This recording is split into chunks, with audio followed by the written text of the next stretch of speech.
So thank you, Doug, and it's a true honor as a Filipino Sultan to follow in your footsteps and to be introduced by you today. I look up to you. And of course, it's an immense honor to be recognized next to my good friend David. We are great partners with David. We do ship a few of these products. If you could book some capacity for the few days before Christmas, we would appreciate that. The other retailers don't know, but David, you've been a role model for many of us. And of course, Giuseppe Di Fiore, wow, what a story you've told us. Changing lives of people in a very meaningful way. So thank you for inspiring us. Big round of applause for the two recipients.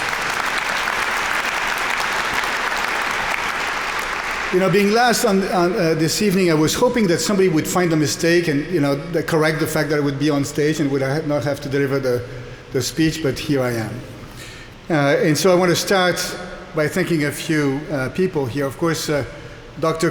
Kostis Maglaras, thank you for hosting us and thank you for leading this amazing institution. You have a big role to play in the city and in the world.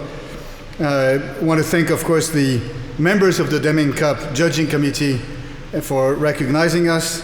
And Nelson, thank you for what you've created here, this extraordinary movement, this extraordinary cup. I think that the vision you showed was extraordinary, so thank you for doing this yourself and your colleagues involved in the Deming Cup and the Deming Center. There's many special friends in the room and colleagues I want to thank, and thank them for what I've learned from all of you along the way. But I'll focus on the Best Buy crowd, because it's of course an immense honor to accept the award on behalf of the 125,000 employees who work at Best Buy, and for them to be recognized tonight. And so there's several key leaders of Best Buy in the room, and I'd like to highlight them. So first and foremost is Corey Barry, our amazing new CEO at Best Buy. Pass the baton, that's a French word, of CEO to Corey last June, and she's doing an amazing job. Please recognize Corey.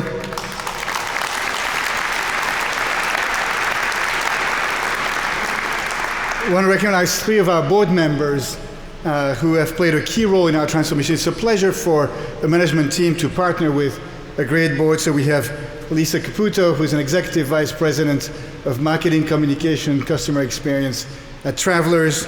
We have Russ Fraden, who I've known for almost 30 years when we were at McKinsey together, who is now an operating partner at CD&R and was our lead director for pretty much all of the years where I was chairman and CEO of the company. And Karen McLaughlin, who is the CFO of Cognizant Technology. Thank you for all of the wisdom and the support and sometimes the challenges as well that you've brought to this. I want to recognize Matt Furman, our head of corporate communications and public affairs, and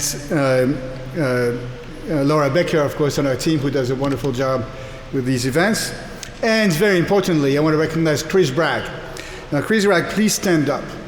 Chris is our territory senior vice president for this market. So to the extent that you have shopping needs for the holiday, Chris, will be available after class, and he can become your best friend. How cool is that?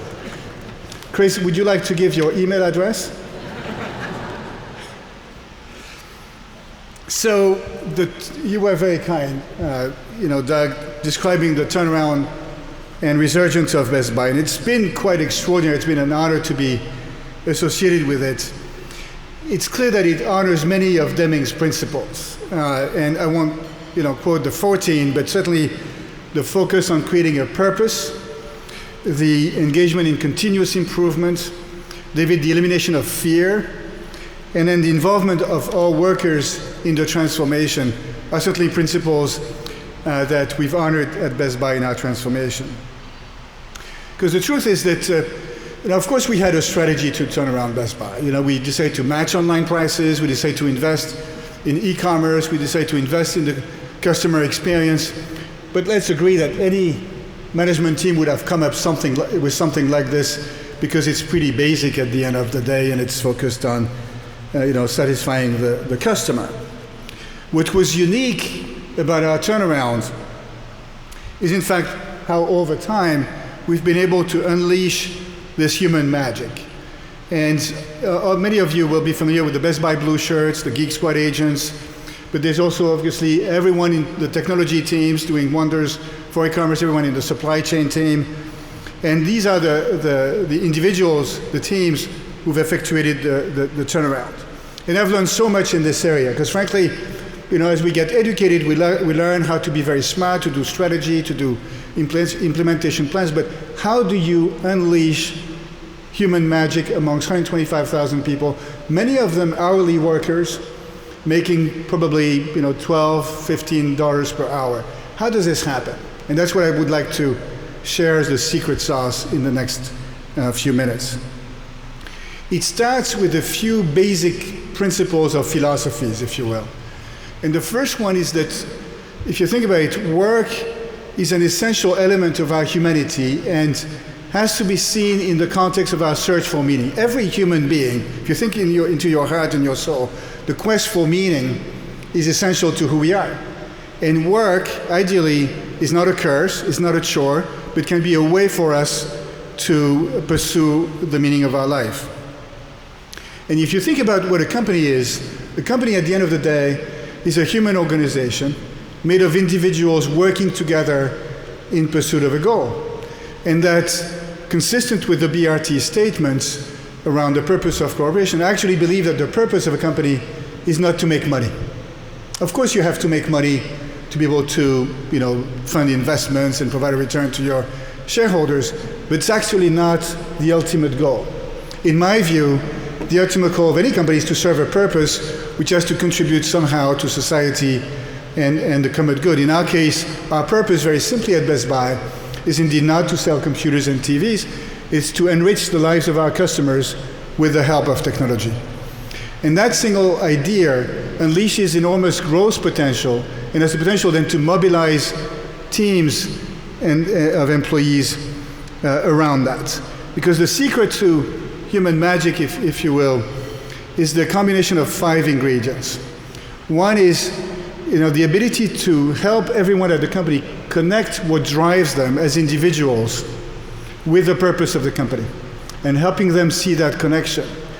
Then it's the ability to create an environment where every employee feels that they live in a very human environment and where they can build authentic human connections. And an environment in which they can grow as individuals and as professionals. It sounds soft, but it's interesting that if you look at surveys, probably across America, 85% of employees are not engaged in their company. They're bored, they're not interested by what they do. Imagine the potential if instead of having 15% of employees engaged in their work, you go to 85%.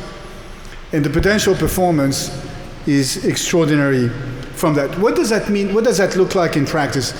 Our team and I were in Las Vegas last week, not to gamble the winnings from the Best Buy lottery, but with all of our store general managers preparing for holiday. Holiday, I'll come back to that, is a very important shopping season, so we gather all of the GMs ahead of that. Now, at many company conferences, the setup is you have a big stage, everybody is in a classroom format, the CEO shares the strategy, provides strategic updates, talk about implementation plan, cascades the plan down, and then the role of middle management is to execute the plan. Anybody has ever attended a conference like this?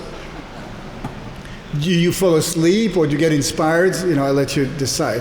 That conference that Corey orchestrated was completely different.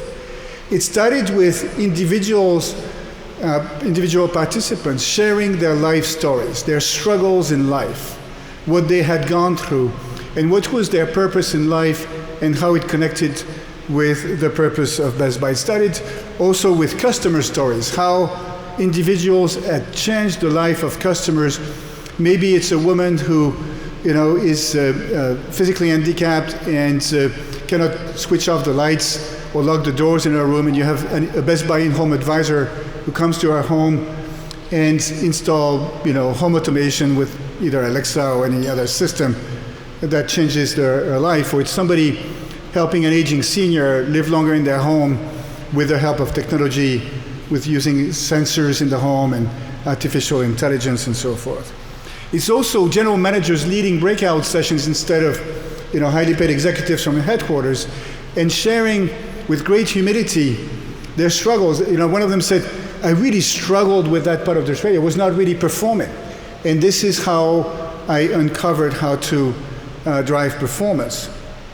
And symbolically, the stage was at the center of the conference room, which meant that we're all in this together. And Corey, can I say you brought your family and your children? Signaling that Corey is, of course she's the CEO, but she's a mother, she's a mom. She's like everyone in the room, working with the rest of the team to move things forward. I hope I'm doing a good job of describing, what it takes to unleash this human potential and have people, you ask them next time you go to Best Buy, which I hope, maybe could be tomorrow, for example. Ask the employees, are you happy working at this company? And what makes you happy? I encourage you to research that, because this is this magical thing that happens. Now, this has implications from a leadership standpoint, how you lead. I don't know about you, but I was raised believing that the role of a leader was to be the smartest person in the room and make sure everybody knew in the room how smart I was. And like the rest of you, I'm pretty smart, so I could show how smart I was. But this is not what we expect of leaders today. This is not a race for power, fame, or glory, or money. This is a world where leaders, inspiring leaders, are going to be humble, they're going to be authentic, and instead of trying to come up with the answer, they're going to create the environment in which thousands of employees can blossom and grow and do extraordinary things.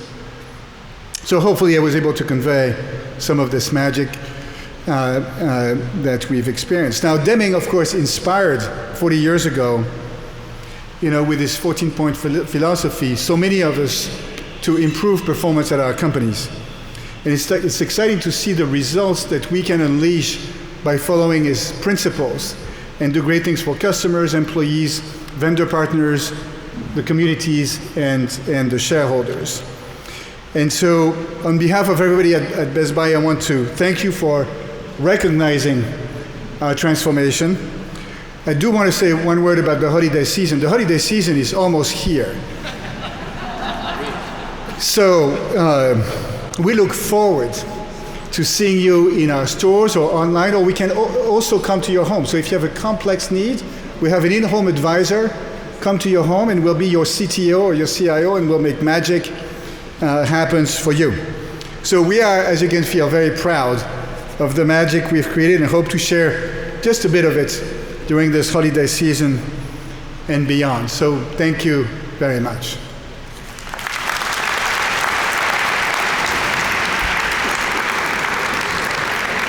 And I'd like to ask the Best Buy board members and executives to join me on stage to receive the award on behalf of the 125,000 people working at the company, together with Hortense Le Gentil, who is my inspiration.